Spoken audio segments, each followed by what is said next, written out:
Blast me to the mortal realms. It's time for the Mad Merlins review of Warhammer Age of Sigmar Stormbringer, issue 42 by Hachette Partworks and Warhammer.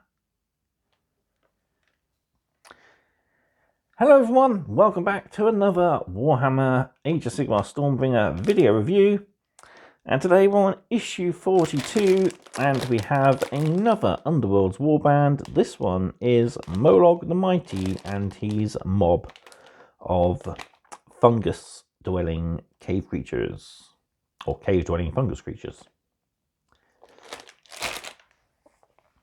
So, before we dive into the issue, don't forget to, of course, like the video if you are enjoying the content. And if you are, please consider subscribing to the channel if you haven't already done so. We are very close to 500 subscribers. Let's see if we can get that by the end of this year. Also, there is, of course, the usual links and stuff in the video description down below. And yeah, that's it. Let's dive into issue 42 then. So, another Underworld's warband. This one, a Troggoth. So pretty cool. He's a pretty impressive model.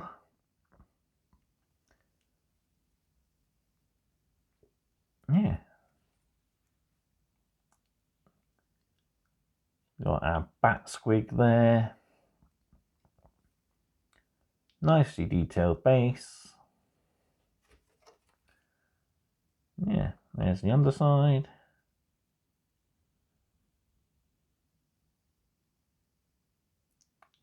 Yeah, looking forward. Well, I won't be building this guy sadly, but I'm sure someone will be looking forward to building and painting this guy. It looks pretty cool. Right, let's take a look at the issue then. Here we go with 42.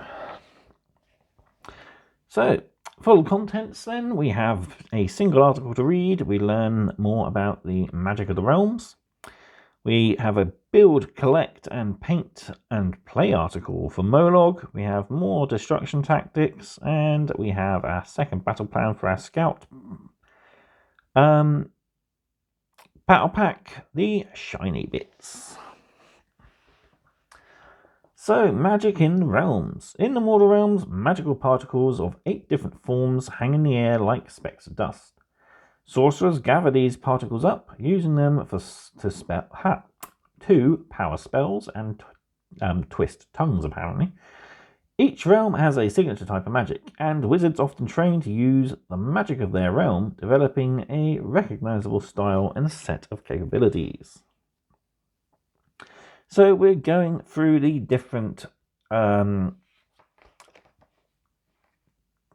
of magic. So we have Azir, or light celestial magic, Akshi, or fire magic, Shaman, or gold magic, Realm of Gur, or wild nature magic, Gairan, life magic, Shaiish, death magic, Haiish, light magic, and Ulgu, shadow magic. Yeah, nice little bit about each of the different realms, and we also have a battle wizard here dedicated to a different magical school. So a light, a celestial wizard there, controlling powers of the elements. Blue and white robes with a lot of gold detailing. Fire wizard, red and orange robes with lots of fire, of course. Our gold wizards are, of course, oranges and golds with very jewel encrusted detailings. Amber wizard here is in browns and natural tones. Again, life wizard is very green and nature focused. Death wizard here has a scythe and an hourglass and skulls and is dressed in black and purple. Haiish, or light magic, is very white driven, with often serpents as symbols. And finally, Ulgu here we have grey and dark whites or off-whites of the shadow magic, often paired with ravens and again skulls. Moving on, we have Molog the Mighty. Oi, get out of my cave!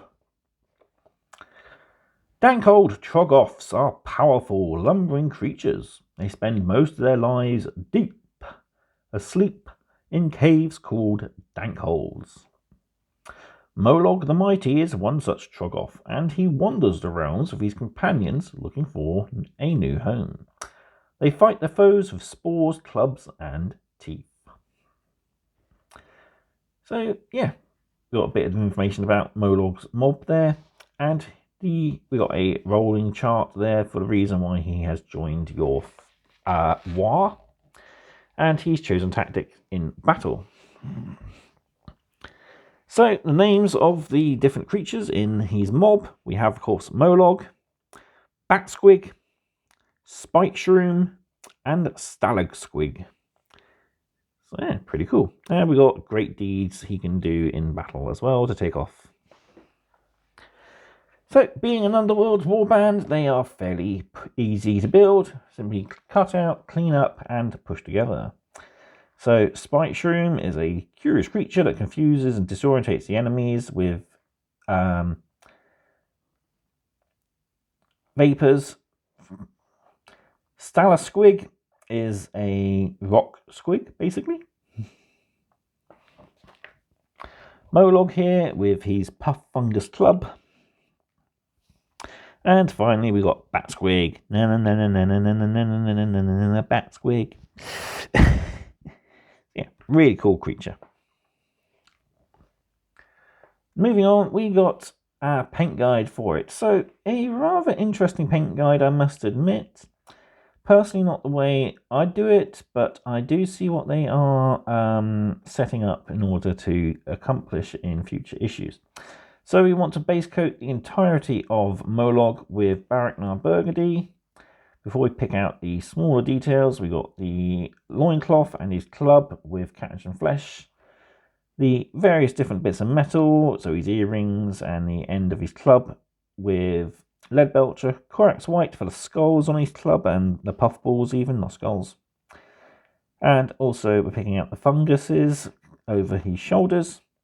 Auric flesh for the poor little creature that he is, the Jabbertoad that he's crushing in his right hand there.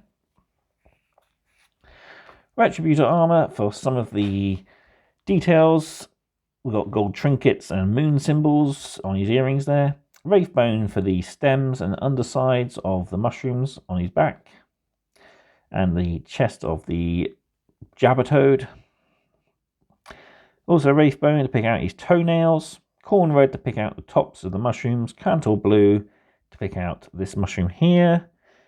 Then we're putting Griffcharger Grey over the Cantor Blue mushroom, Griffhound Orange over the mushrooms growing out of his belly, then Nuln Oil all over Molog's body, as well as the red details and the wood. Finally, then, Rycon Flesh Shade on the gold details and the Phonian Camera Shade on our Toad.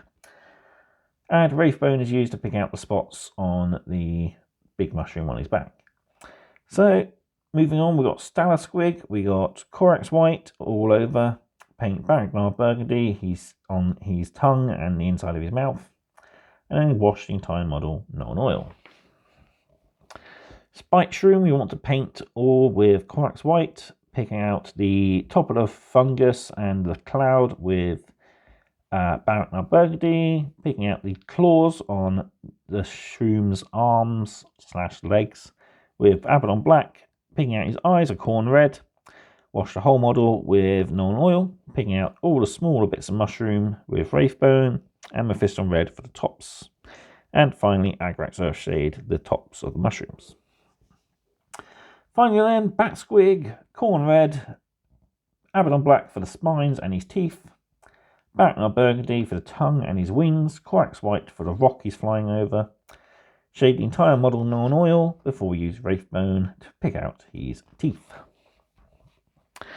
And yeah, there we have it for the moment. That's what he looks like. Yeah, not how I'd do it. Possibly blues and purples is the way I'd go. But I think I can see what they're doing. We're going to eventually get Slaanesh Grey, so they're probably going to be dry brushing him with that. And they'll probably use a Pallid Witch Flesh for the lighter areas of his flesh there. So yeah, I can see that they are doing the best job they can with the colours they have. But we'll have to wait and see what future issues will bring. Personally, I would leave that as is, do a heavy dry brush with Kantor Blue over his back and the upper parts of his body and head, and then dry brush up again lighter colours on top of that. But yeah, it's pretty cool. We'll have to wait and see what they do in future issues. So moving on for our rules, we have Molog and his various different rules. So he has his companions, they all count as a single unit, and they all give a specific bonus to him. So before you allocate a wound or mortal wound to the unit, or instead of making a ward roll for a wound, you can choose to remove one of his companions. If you do, that wound is negated, but you will lose, of course, that special rule. So you can regenerate D3 wounds at the start of each hero phase. Spike Shroom gives you a ability on a 5+, subtract 1 from hit rolls made by a enemy unit within 3 inches. Bat Squig allows you to pick an enemy unit within 18 inches, roll a dice on 2+, they suffer a mortal wound. And Stellar Squig, if you choose to remove this companion, roll a dice on a 5+, the companion is not removed, but the mortal wound is still negated. So that's pretty cool. And yeah, so we got tutorials on what the companions do, how Bat Squig works, and how Spike Shroom works. Continuing tactics, we look at some more destruction units. So we got the Beast Skewer Killbow here. So it has scaling damage. It's pretty accurate for an Auric crude weapon, but it isn't the best in melee. And keeping with the theme of range, we look at the Mad Skewer Bolt Boys. They have high damage, they're pretty flexible, but again, they are fragile. Moving on, for the week's battle, we have our second battle pack mission for the Scout Battle Pack. So for our forces this time, we have a rather complete army, but we have, of course, 2 options to add to it. So we start with Knight Arcanum, Spirit of Durfu, 5 Vindictors, 6 Gryph-hounds. We can add Guard of Steel Soul or the Lord Aquila, and either the Knight Judicator or the Stormstrike Chariot. For destruction, we start off with Molog, the Loom Boss, 2 units of 10 Hogwarts Slitters, and the Marshall Slugoff. Then we can add either 10 Gut Rippers or 20 Moonclan Shooters, and 3 Mad Skewer Bolt Boys or the Beast Skewer Killbow, whichever we prefer. So, good idea if you're playing this as someone to build up your army lists in secret, then you won't know what you're taking, you won't know what your opponent's taking. It'll be quite fun. So we are using all 3 battle mats, and we got a nice long corridor sort of battle where we are deploying on the long edge.